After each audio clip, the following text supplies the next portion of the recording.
안녕하십니까? 다니엘서 연구 제2강입니다. 오늘의 주제는 확실한 믿음의 근거를 가지려면 이라는 주제로 우리 말씀을 살펴보겠습니다. 예수 그리스도를 믿고 하나님의 자녀로 신앙생활을 하며 하늘을 목표로 살아감에 있어서 이 예언의 말씀들은 대단히 중요한 안내자가 됩니다. 믿음은 하나님께서 만물을 창조하셨고 현재도 유지하시며 붙드심을 믿음에 기초합니다. 그리고 그 창조주께서 인간이 되셔서 우리 죄를 위해 십자가에서 죽으셨음을 믿을 뿐 아니라 그분이 부활 그리고 승천하셔서 지금 이 순간도 우리를 위해 중보하실 뿐 아니라 장차 영광 중에 다시 오실 재림의 소망에 대한 확신에서 비롯됩니다. 베드로전서 1장 8절 9절 예수를 너희가 보지 못하였으나 사랑하는도다. 이제도 보지 못하나 믿고 말할 수 없는 영광스러운 즐거움으로 기뻐하니 믿음의 결국 곧 영혼의 구원을 받음이라. 이 복스러운 소망으로 우리 구원의 최종 완성인 주의 강림을 기다리며 사는 것이 모든 참된 그리스도인의 믿음 생활입니다. 이 소망은 세상의 어떤 유혹과 시련 속에서도 흔들리지 않도록 붙들어주는 견고한 닻이 됩니다. 이사야 41장 22절 23절 혹 장래사를 보이며 후래사를 진술하라. 너희의 신됨을 우리가 알리라. 하나님께서는 오직 참 하나님만이 장래일을 미리 정확하게 말씀하실 수 있다고 선언하십니다. 예언은 하나님만의 고유 권한이며 어떤 인간이나 심지어 이 세상의 신인 곧 흑암의 왕 사탄까지도 이 부분에서 절대자의 영역에 절대로 도전할 수 없다고 선언하셨습니다. 요한복음 14장 29절 이제 일이 이루기 전에 너희에게 말한 것은 일이 이룰 때에 너희로 믿게 하려 함이라. 예수께서도 제자들이 이 예언의 성취를 볼 때 강한 믿음의 확신을 갖게 될 것이라고 말씀하셨습니다. 잠언 29장 18절 묵시가 없으면 백성이 방자히 행하거니와. 킹 제임스역에는 계시가 없는 곳에서는 백성이 망한다라고 이렇게 기록되어 있는데요. 이 단어는 요한복음 3장 16절에 이는 저를 믿는 자마다 멸망치 않고 영생을 얻게 하려 하심이니라의 그 멸망과 같은 말입니다. 이 말씀은 다시 말해서 하늘의 빛이 차단되고 예언의 안내가 없으면 신자들이 갈 바를 알지 못하고 헤매다가 멸망의 길로 가게 된다라는 말씀입니다.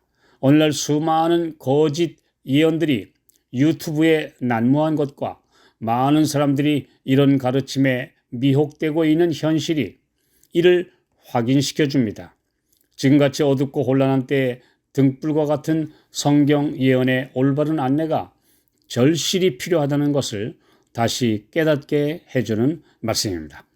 아모스 3장 7절 주 여호와께서는 자기의 비밀을 그 종 선지자들에게 보이지 아니하시고는 결코 행하심이 없으시리라. 성경은 인류 역사에 지나간 모든 페이지들을 구속사적인 관점에서 조명해주고 있습니다. 그 위기의 시대마다 하나님께 충성된 종들은 예언된 말씀을 따라 자신들에게 맡겨주신 사명을 충실히 감당했습니다. 바벨론의 포로로 잡혀가 있던 다니엘도 예레미야를 통해 주신 예언대로 70년간의 포로 생활을 끝내고 약속의 땅으로 돌아가리라는 소망을 전해주었고 그 후손들이 고국으로 돌아간 후에도 많은 시련이 닥쳐왔지만 에스라와 느헤미야 같은 준비된 종들을 통해 예루살렘 중건이 이루어지게 되었습니다.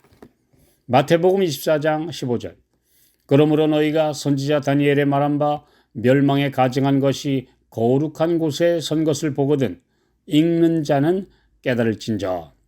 예수께서는 예루살렘의 멸망이 마지막 지국 종말의 표상이 될 것임을 말씀하시면서 다니엘서의 예언을 인용하셨습니다. 디모데전서 1장 18절 아들 디모데야 내가 네게 이 경계로서 명하노니 전에 너를 지도한 예언을 따라 그것으로 선한 싸움을 싸우며. 사도 바울은 우리의 선한 싸움을 끝까지 싸우며 달려갈 길을 마치는 데 있어 예언의 안내와 그 말씀에 대한 확신이 절대적이라는 것을 이렇게 강조하고 있습니다. 바벨론의 절대 군주인 느부갓네살이 배워야 했던 가장 큰 원칙은 지극히 높으신 자가 인간 나라를 다스리신다는 진리였습니다. 어떤 영웅이나 호걸도 절대적 세력을 가졌던 나라도 하나님이 허락하신 범위 안에서만 생존이 가능했고 그 영역을 벗어나면 망하고 만다는 역사의 진리를 모든 사람이 깨닫기 원하십니다. 예언과 역사의 성취가 이를 증거하고 있습니다. 예수께서 말씀하신 가장 뚜렷한 마지막 예언과 그 성취는 마태복음 24장 14절입니다. 이 천국 복음이 모든 민족에게 증거되기 위하여 온 세상에 전파되리니 그제야 끝이 오리라. 지구촌이라 부를 정도로 온 세계는 방송과 SNS 등 미디어를 통해 매우 가까워졌고 천국 복음은 구석구석까지 거의 전파되었습니다. 주께서는 인간에게 지혜를 주셔서 놀라운 발명들을 하게 하심으로 이를 통해 효과적으로 복음이 전파되도록 하셨습니다. 그러나 사탄은 이 첨단 기기와 통로들을 이용해 악을 급속도로 퍼뜨리고 있습니다. 무섭게 악에 감염되어 영과 육이 병들고 죽어가는 이 시대에 마지막 큰 권능의 부으심, 곧 늦은 비 성령의 부으심이 있게 될 것입니다. 말씀에 의해 변화되고 심령이 엘리야와 침례 요한처럼 준비된 성도들이 온 세상의 마지막 메시지를 선포할 것입니다. 계시록 14장 6절 또 보니 다른 천사가 공중에 날아가는데 땅에 거하는 자들 곧 여러 나라와 족속과 방언과 백성에게 전할 영원한 복음을 가졌더라. 하나님의 백성들이 천사 곧 하늘의 사자들로 온 세상 모든 나라와 족속과 방언과 백성에게 외칠 영원한 복음은 전파와 위성을 통해 공중을 날아 전해지고 있으며 성령의 능력으로 더 환하게 세상을 빛으로 비출 것입니다. 이 예언의 말씀이 지금 우리 눈앞에서 성취되고 있음을 깨닫고 계십니까? 이 운동에 참여할 성도들은 먼저 예언의 말씀을 연구하고 하늘의 빛 안에서 깨달은 말씀대로 순종하면서 이사야 6장 8절 내가 또 주의 목소리를 들은즉 이르시되 내가 누구를 보내며 누가 우리를 위하여 갈꼬 그때 내가 가로되 내가 여기 있나이다 나를 보내소서 이런 응답을 할 분들입니다. 이사야 2장 5절 야곱 족속아 오라 우리가 여호와의 빛에 행하자.